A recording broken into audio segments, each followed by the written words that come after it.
प्राण तो धन में ही होते। अब एक कंजूस से एक बहुत अच्छी कथा याद है। एक महाकृपण आदमी था जिसका नाम था दानचंद्र, जिसने अपने जीवन में कभी 2 पैसे का दान नहीं करा। पत्नी खूब लड़े,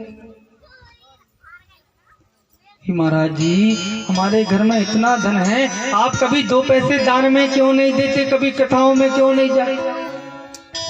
अब वो ये कह करके समझा, अरे कथा में जाएंगे, अब गुरुजी कथा सुनाएंगे, उसके बाद आरती कराएंगे और आरती हम लेंगे तो उसमें हमको 1 रुपया डालना, और 1 रुपया हम जब वो आरती में डालेंगे तो हमारा कितना बड़ा नुकसान हो जाए, कितनी मेहनत से हम कमाते। वो कोई ना कोई तर्क वितर्क करके महाराज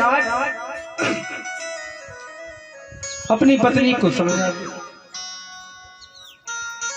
अब एक बार पूर्णिमा का दिन था, सब लोग महाराज गंगा में स्नान करने जा रहे थे। बैसाख की पूर्णिमा, उसकी पत्नी ने कहा देखो तो कितना पावन पर्व है, कितनी बड़ी पूर्णिमा आई है और बैसाख की पूर्णिमा है, सब लोग कितने अच्छे से स्नान करने जा रहे हैं, माँ गंगा में स्नान करें, दान पुण्य करें। आज मैं आपकी कोई बात सुनने वाली नहीं हूँ, आपको तो आज गंगा स्नान करने ही जाना पड़ेगा।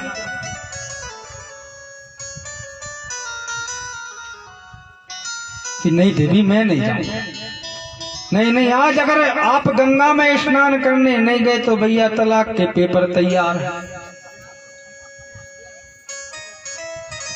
अब जैसे ही उसने सुना कि भैया अब तो छोड़ा छुट्टी चालू होने वाली,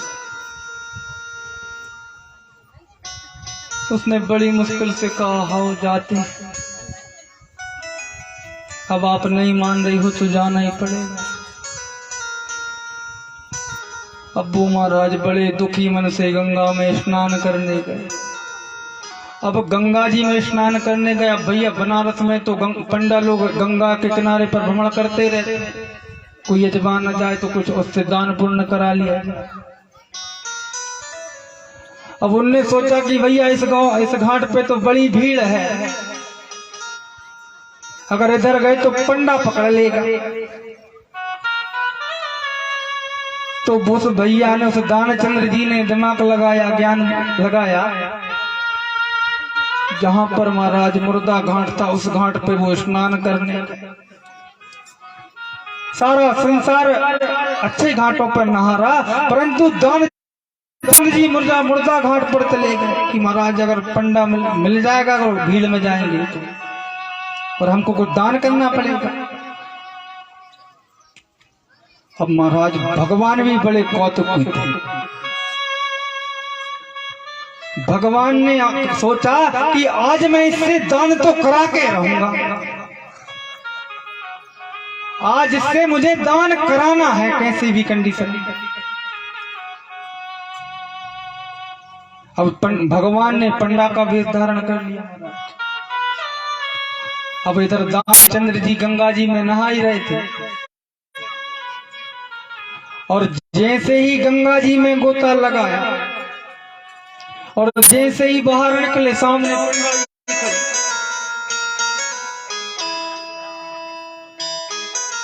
दानचंद्र जी कहने लगे आप यहाँ भी आते हैं? कि हाँ जी, अरे हमारा तो काम ही है, हमारे यजमान लोग आते हैं, हम उनसे संकल्प कराते हैं, दान कराते हैं, और हमारे यजमान ऐसे आते हैं जो साल भर का भोजन का दान कर जाते हैं, कोई साल भर की भोजन की व्यवस्था कर जाते हैं। और दानचंद्र सोच रहे हैं हम तो एक टाइम की व्यवस्था नहीं करा पाए,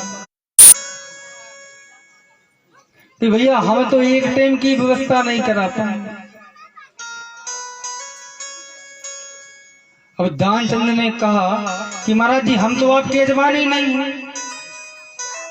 अरे भैया यहाँ पर गंगा में जो स्नान करने आता है वो तो हर पंडे का चेला है, जो चेले के पास जो यजमान चला जाए, उसको तो दान करना ही पड़ता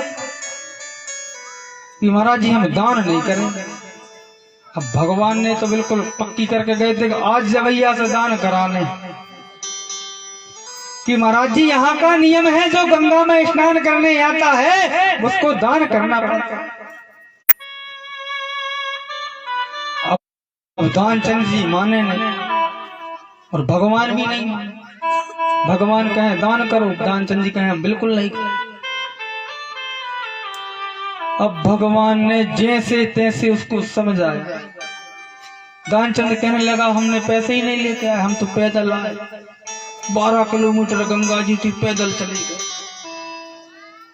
कृपण से वित्तम, क्योंकि उसके प्राण तो उसके धन में और फंसे हुए। अब दानचंद जी कहते हमने तो पैसे ही नहीं लिए। अब भगवान ने कहा कि महाराज आप तो संकल्प कर जाओ कि हम इतना दान कर रहे हैं और इनको कर रहे हैं तो हम आपके घर से लेने जाएंगे दान।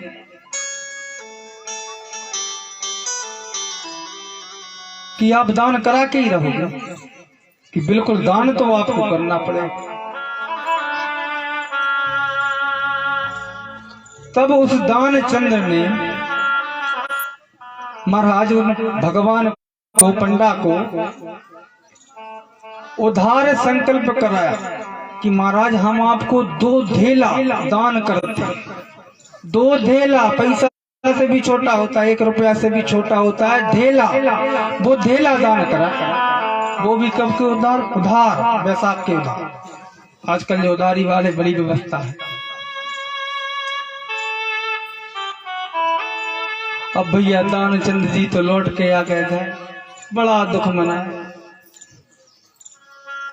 कि आज हमने 2 धेला का दान कर। अब भगवान भी बड़े कौतुकी थे। इधर दानचंद जी पहुंचे घर और दूसरे दिन भगवान पहुंच गए उसके घर।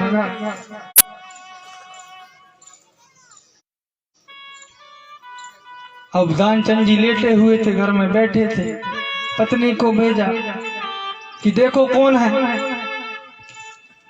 अब पत्नी ने देखा, आइए महाराज जी प्रणाम करा जी, वो क्या कैसे आना है कि आपके पति ने दान करके आए, वो ही दक्षिणा लेने आए। अब पत्नी गई लौट के कि महाराज जी कोई पंडा आए हैं, आपने दान करके आए हैं क्या?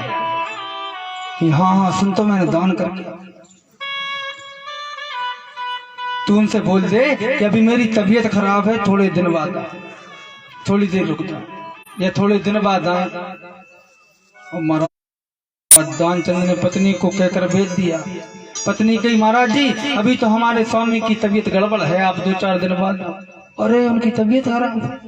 इतने दानी की तबीयत खराब हो गई? नहीं नहीं, हम तो भैया हम थोड़ा बहुत वैद्यता भी जानते हैं, हम उनकी बिल्कुल ठीक करके जाएंगे, हम उनको ठीक करके ही जाएंगे। अब पत्नी लौट कर गई, बे नहीं जा रही। महाराज जी भी तो कह रहे हैं हम उनकी दवाई करें। अब दानचंद ने कहा कि तू तो कह दे भी मर गया। अब पत्नी फिर गई और कि तू उनके सामने जाकर रोने लगी। अब पत्नी गई, महाराज जी भी तो परम धाम था, वो मर गए।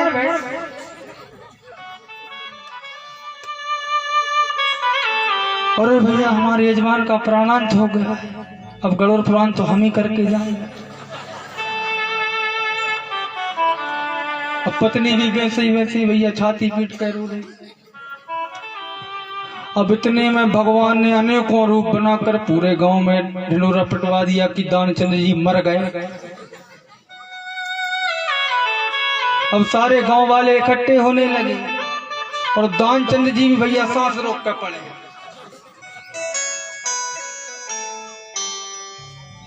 गांव वाले कहते हैं भैया भंसारे तुझे बड़े अच्छे थे। अब सारे गांव वालों ने भैया ले जाने की तैयारी, अब मर ही गए। पत्नी कहे नहीं, अरे ये नहीं मरे, नहीं मरे, ये तो तुम्हारा भाव कह रहा है कि ये नहीं मरे, परंतु ये मर गए। पत्नी खूब कह रही है नहीं मरे, अरे ये तो तुम्हारे भाव है। अब भैया दानचंद जी को अर्थी पे लिटा लिया, तो भी वो दानचंद जी बिल्कुल सांस रोक कर पड़े। अब दानचंद जी को अर्थी में लिटा करके ले जाने लगे। पत्नी कहे अरे वो नहीं मरे, आप मत ले जाओ, ये तो तुम्हारा भाव है। भैया दानचंद उठने वाला शमशान घाट पर ले गए। शमशान घाट पर ले जाकर के चिता पर लटा दिया। भगवान ने धीरे से उसके कान में कहा कि अब बिल्कुल आ गई लगने वाली, अब तो उठ जाओ। अब जैसे दानचंद ने आंख खोली, देखा पंडा, फिर आंख तुरंत ने आंख बंद कर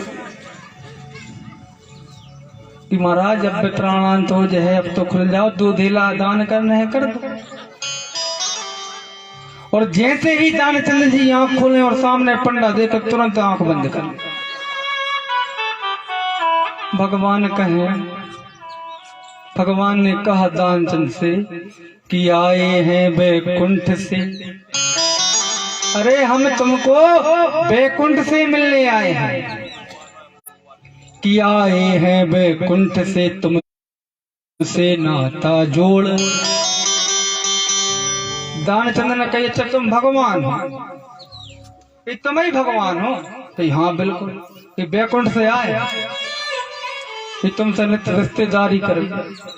दानचंद वहीं चिता पर लेटे लेटे कहता कि महाराज नातेदारी बाद की बात है, कि आए हो बैकुंठ से हमसे नाता जोड़, और पहले बेच जो हमने दान करके आए थे वो 2 धेला दो छोड़। पहले महाराज वे 2 धेला छोड़ दो, तभी चिता सोटू, नहीं तो मैं प्राणांत कर लूंगा वो धेला।